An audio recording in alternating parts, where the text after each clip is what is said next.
There's one thing about life on planet Earth, and that is that nobody gets in for free. Everybody's got a price to pay. Doesn't matter whether you're Jeff Bezos, or Elon Musk, or Bill Gates, or Oprah Winfrey, or you're Brad Pitt, or you're just some guy going to work every day trying to pay his bills. Everybody's got problems. Everybody's got to deal with it. It's not what you have to deal with, it's how you deal with it that matters. I told you before, I think in one of my videos, about a client that I have who was a Vietnam War vet. He's 90. He was a Green Beret. He went in with the first batch of advisors into Vietnam, and he spent 2 tours there. And during those 2 tours, he was barely scratched. He was awarded, I should say, 2 silver stars and 2 bronze stars for valor. So this guy he's a war hero. He's a combat veteran. He's seen some serious stuff. A lot of guys came back from Vietnam and they were really screwed up in the head. They struggled with it. They couldn't process what they saw. Some guys, like my friend, went on to live very successful, normal lives. Very happy, very easygoing people. So what's the difference?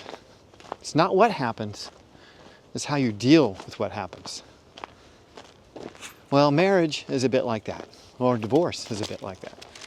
Marriage and divorce together, definitely a bit like that. Not that it's like going to war, it's not like being in combat, but it's definitely high stakes, and it's definitely very emotional. And it's not what happens to you, it's how you deal with it. So let's talk about it, because I think it makes a big difference, not only in how you recover from your divorce, but in just how you deal with anything in life. Because like I said, it doesn't matter who you are, it doesn't matter how good looking or successful you are. If you're here, you got a price to pay. So you better be able to pay it. And the easier that price to pay, the better. I was kind of fortunate in a way in that the failure of my marriage came relatively early. Now, we didn't get divorced early, but I knew that the marriage had failed at a relatively early stage. And it forced me to come to terms with what was I going to do. My wife was overwhelmed with being a mother, and it was way more than anything that she expected. And so she was sleep deprived, she was stressed out, she was miserable. She was truly miserable. She was filled with anger and resentment, and she blamed me for, I don't know, getting married. I don't know. But we had a really good life. I mean, she didn't have to work. We had people come and clean our house. We even had people bringing us food from time to time. Hell, I mean, we had a really nice life. Lots of family and friends around, lots of people to provide support. But she could find no blessing in this experience. She was only focused on the inconvenience and the difficulties that she personally faced. And that made it very clear to me that I had married the wrong person. She had zero resilience. She was filled with resentment and anger. And I remember for probably a good week or two, as that idea, that thought, that I was now married to a woman. I had a son before I married her, so I had now I'm an 11-year-old son, or I guess almost 11, 10-year-old son, and a newborn baby that were all dependent on me. And of course, my past was my parents had gotten divorced when I was a teenager, and I had kind of made a vow to myself that I would never do that to my family. I would never go through a divorce. I would marry the right girl. I would not suffer that kind of pain. I would not put my family through that kind of trauma. And so on the one hand, I've got this woman who's clearly out of her depth, clearly has made a significant change. She's gone from being this lovely, pleasant, well-balanced, easygoing, beautiful person to this person that I barely recognized. She was angry, filled with resentment, overwhelmed, sleep deprived, and pissed off about it, and she blamed everyone around her. And with every new event, she just became more and more angry with other people, and even angry with herself, and just depressed and anxious all the time. Nothing I could do could change her behavior. And I tried everything. I tried everything that I could to make her happy. But there was no accomplishing that. So I was faced with the realization that the only person that I could impact here was me. I am the only person who can change me. And since I am in this relationship, I made a decision for myself at that point that I needed to be better. I needed to be the best possible person that I could be. And that decision gave me a sense of, I don't want to say hope, it really wasn't as strong as that, but at least a light at the end of the tunnel. It's like, okay, I am going to use this experience as a way to become better. And I did. And I started reading books. I started, going to, therapy with her. I mean, doing anything that we could for me to get a better understanding of this situation and how I played a role in it and what she was doing and how I could behave to impact her behavior. And at the end of the day, I was really most interested about the kids and making sure that their lives were stable and constant and that our life was better. And I think in the back of my mind, I was thinking that if I became like the best possible man that I could be, that maybe I could pull her along. Maybe she would re-engage. Maybe she would, find a way out of her personal hell. She didn't. 7 or 8 years later, she started talking to me about divorce. So I think we were like 10 years into our marriage when that came up. And again, I was faced with that same problem. Like, what do I do now? Now I've got 2 little girls. I got a 10-year-old girl and a 6-year-old girl, as well as my son, who I think was, he was still living with me, but he was in college. What do I do at that point, And so again, I redoubled my efforts. It's like, okay, obviously I need to push myself a little bit further because I can get angry and I can lash out, or I can find a way to make the best of this situation. And so I did. I pushed through it. Fast forward another 10 years and she's ready to do it. She's ready to leave. And she did. She had we had a divorce mediator, so it wasn't financially debilitating. Fortunately, I had been unemployed for about a year, so there was not a lot of income to get from me. And my pension money, my 401k money, had been spent on supporting us for a while. So yeah, I was not in a good position financially. I was probably at the lowest of all lows. So she picked the perfect time to leave because there was nothing to take. And in fact, she even left me with the girls, which I appreciate because they were, they were better off with me. I'm glad we didn't have to go through a fight over that. That would have been terrible. So now here it is, almost 6 years after she left. I guess it's 5.5, almost 6 years after she left. And my life has taken off. My life has gone in great directions. I am happier, more fulfilled, more financially stable, better relationships, just better in every possible way than I was when I was with her. So on a very deep level, I am very grateful, not only that she left, but that I had to become a better man all the time, thinking I was going to be better for her so that she could re-engage in our relationship and be a better wife and a better mother. But what it ended up doing was making me into a better man. And so that when she did leave and I was relieved of all of the tension and the anxiety that goes with having this crazy person in your life all the time, all I had to do was focus on myself, get my life together, get my income together, get my job together, get my business together, grow, my life, and of course, help my daughters deal with this whole crazy situation. In contrast, her life went in a completely different direction.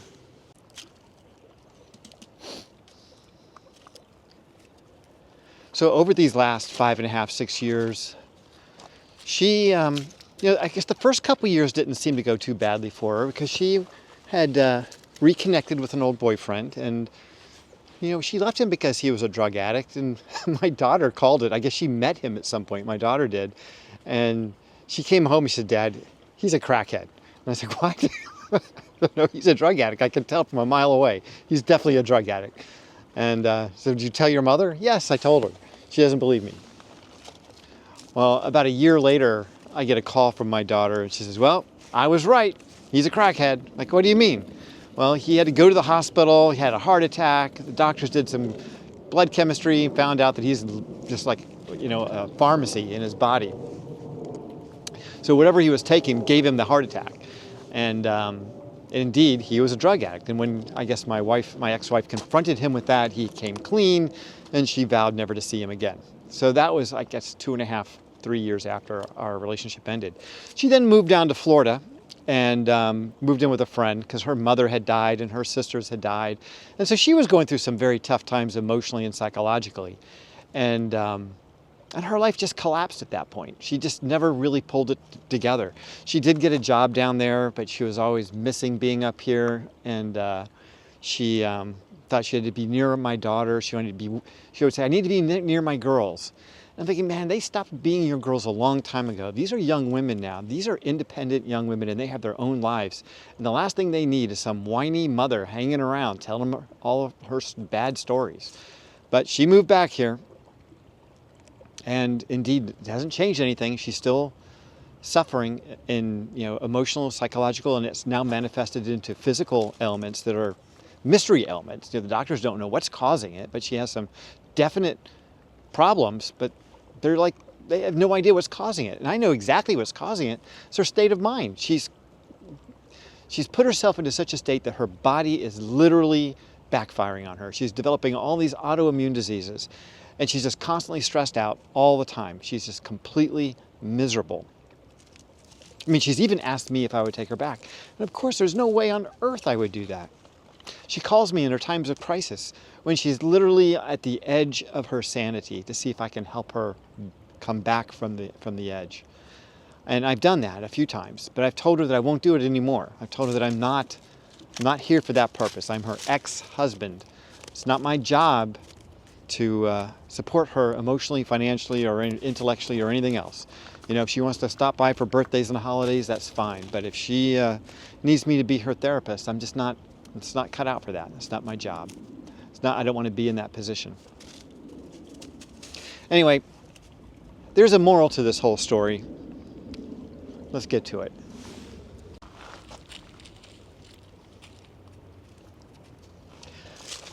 I think it's important to remember that we all see the world subjectively. We all see it through the lens of our own experience, our own eyes. There is no objective truth in your life. There is only your perspective, your subjective perspective. And that's really important to understand because on one hand, it can feel a little insecure. It's like, well, how do I know what's right or wrong then if I'm only seeing the world through my eyes? And that's certainly a good argument. But on the other hand, you can change your experience by changing your thoughts and your feelings about the things that you are encountering, about the problems that you face. Like early on, I told you about the guys who go to war and they come back and they turn into alcoholics and drug addicts because they don't know how to deal with what's going on in their lives. It's being able to deal with the price that we pay, whatever that price is, whatever obstacle or challenge that we face in our lives. It's learning to deal with that changes your experience. That's how you go from being down and out to being on top of the world after a major event, after something has happened.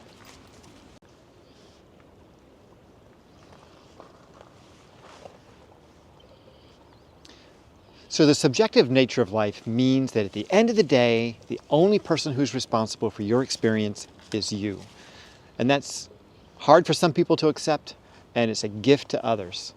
Doesn't matter which it is to you, it's the same. You've got to deal with it. It's just up to you. So there is no one to blame.